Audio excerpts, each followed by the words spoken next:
Now before I get into the video, I just want to say there are no sponsors and I bought everything with my own money. I am not getting paid by anyone but the subscribe button to make this video. But I bought this on FC because here in Japan, they are the best for importing things that I can't get here, and they're usually the best price and they're almost always amazing customer service. Now without any further ado, this is just a first impressions of the new Rev'it Horizon 3 H20 jacket. A road review will be coming soon, but for now, let's open it up. Now including shipping, it cost me $3.85 and I spent $25 US on import tax here at my door.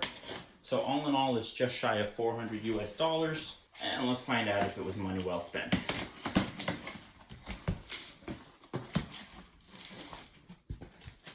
And there you have the Rev'it logo. There is a black and gray version and a black with red and white, but I got the high vis, and I don't think this one looks too bad. Why I pick high vis is because it helps you get hit less because people see you, and if you do go down, you don't blend into the pavement so well, so no one hits you again, or rescuers can find you pretty easily. For those who don't know, what's consistent from the previous jacket, this is the Rev'it Hydrotex Laminate, which is their version of waterproofing, and it's laminated to the outer shell. Almost lost the bag.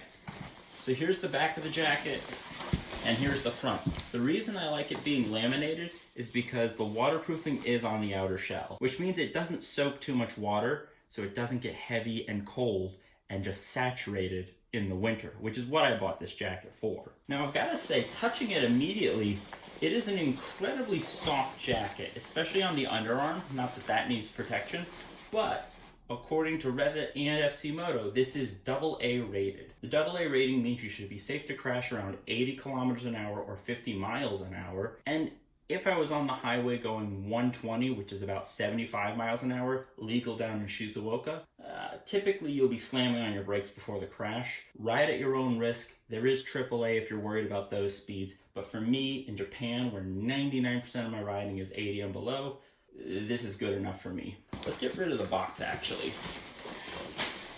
So looking at the jacket, there is this Velcro that has an overlap seam to help keep the water out. And then you have the actual zipper, which has a pretty good metal clip. And then you have the internal warm insulation. Now, from what I understand, this is a standalone jacket, which unbuttons and rebuttons really quick and easy. So you can take off the jacket and keep this on. Now, if we take this out, which, let's do that.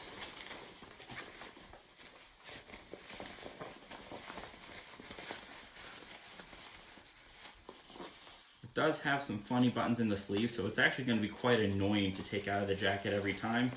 I would have rather just something zip in and have something else in the bike, but that's what that is. But if we pull it out, as the cable rolls away, if we pull it out to one side, you can see here, there's this blue CE Level 2 shoulder. There's also a CE Level 2 soft armor, which is Rev'it C-Soft. In the back, we have absolutely nothing. You can get Rev'it's Level 1 or 2 back protector, or you can save money like I did. For 4,000 yen here in Japan, I got this SaskTech Level 2 body armor for the back from Daytona, which is a Japanese motorcycle parts. They're a budget company, but they're very high quality in my experience. Again, not sponsored, but if you can read Japanese and you can see the English, that's what it is. And you can see the CE certification here. It's Level 2, SaskTech, all that. So this will fit pretty okay there. A little smaller than what Rev'it offers, but less than half the price. Let's figure out how to actually put that in. There's a zipper around the top. And with the zipper open, I can just slide this in now. And there will hopefully have less spinal injury if I crash test the jacket, which, Mom, I know you're watching. The plan is not to crash test the jacket. While it's open like this, you see you have this small zipper, which can zip to the pants, and you have this big zipper for a more all-around.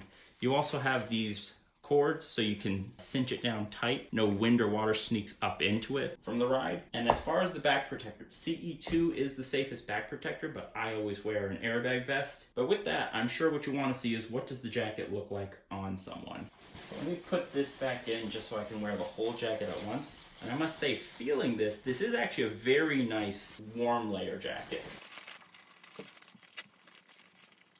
And again, I think it would be incredibly annoying to put this in and out every time. I can't even find the clip. I've turned the entire thing inside out and it's way down there. That's amazing. So yeah, this is not something I would take in or out of the jacket over and over. I kind of wish it just zipped in, but I know people complain when they have to pack an extra jacket. It is what it is. And just as a note, you see all this high-vis neon on the inside of the jacket. I have no idea who that's for, but cool. Now, as for sizing, I went to the store that has a couple other Rev'it jackets. Not this one specifically, hence ordering it online. But I tried them on, and in everything, large was a perfect fit, since I have recently lost a fair bit of weight. Thank you for noticing.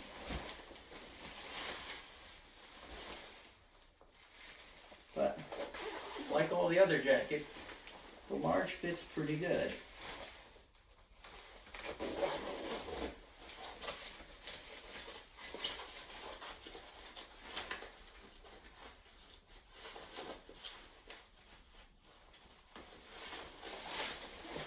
I'm sure I'll get used to putting it on, and I'll probably do, and these straps,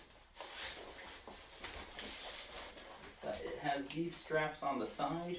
I will play with them later when I'm not wearing it, but there you have a large. I am 178 centimeters or 5'11". I am 80 kilo, but here's the front view. Put the tag behind, but from the front view, from the side, if I'm riding the bike, from the back, what it looks like for car riders when you're riding, and from the other side.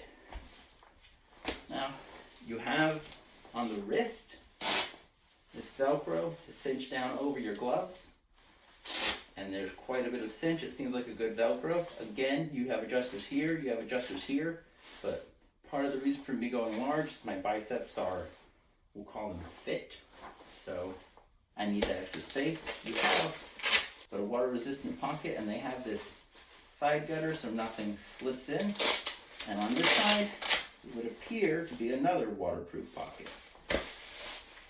Now on the back you have this big butt pocket.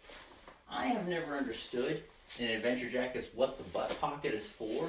I'm not sure what I would ever put in there, but if you've got something for your butt pocket, go ahead and fill your booty. Hold on one second.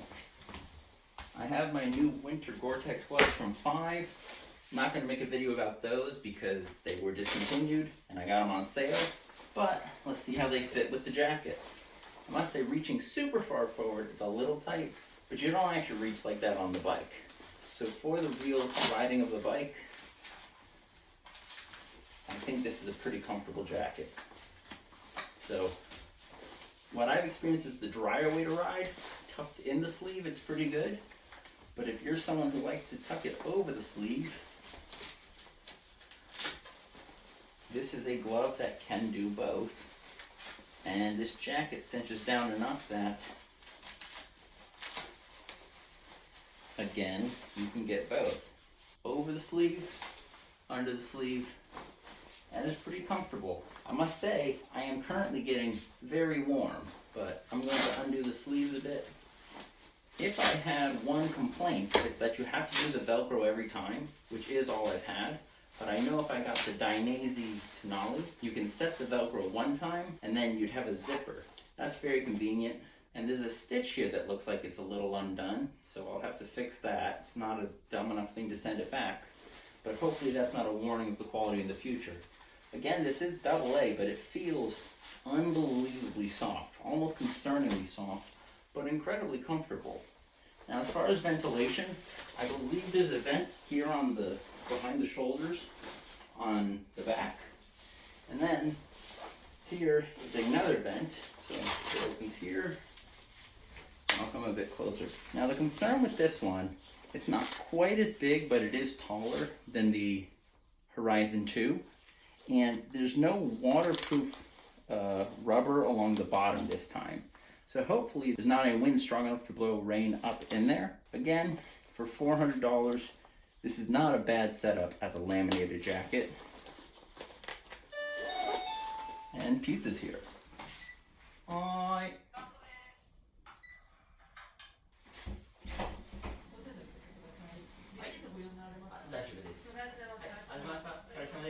Alright, I'm back. We got pizza, so I'll finish up for dinner.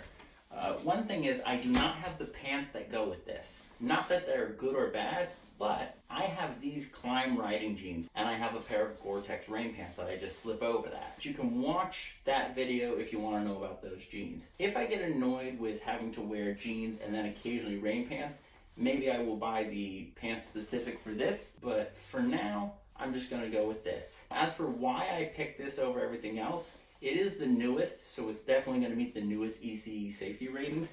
With the neon, I like the way it looks. Other jackets, the neon's maybe not exactly right, or it's Climb, who I like quite a bit. Granted, it's Gore-Tex, but double the price. Now, one other reason I got this is, as you know, my wife rides an SV650. If she decides that she wants a jacket like this, I don't think neon's a choice for women's, but the women's jacket has the gray and black and the white with red and black. And other than being a woman's shape, it is the exact same jacket as this. I know she'll be as safe as me and as dry as me, and we can be one of those cute Asian couples that match everywhere we go. Forget that our bikes are slightly different. But that's it for this video. Just a quick unboxing and overview and a tag just slapping in your face. But I will do a real world review after I've used it a few times. I commute 5 or 6 days a week to work by motorcycle in Tokyo. So tomorrow's forecast says I'll be testing the waterproofing very quick. But I'll let you know how warm it is on the bike, how windproof it is, how waterproof it is, and whether or not I regret it. Because if you've been watching this channel very long, you know no one will sponsor me, because I'm incredibly honest with my reviews, and I have no empathy for the companies. If it's good, thank you, Rev'it. If it's not, I don't know. But for now, be safe, and thanks for watching Kaiju Rider. I'm gonna go eat pizza.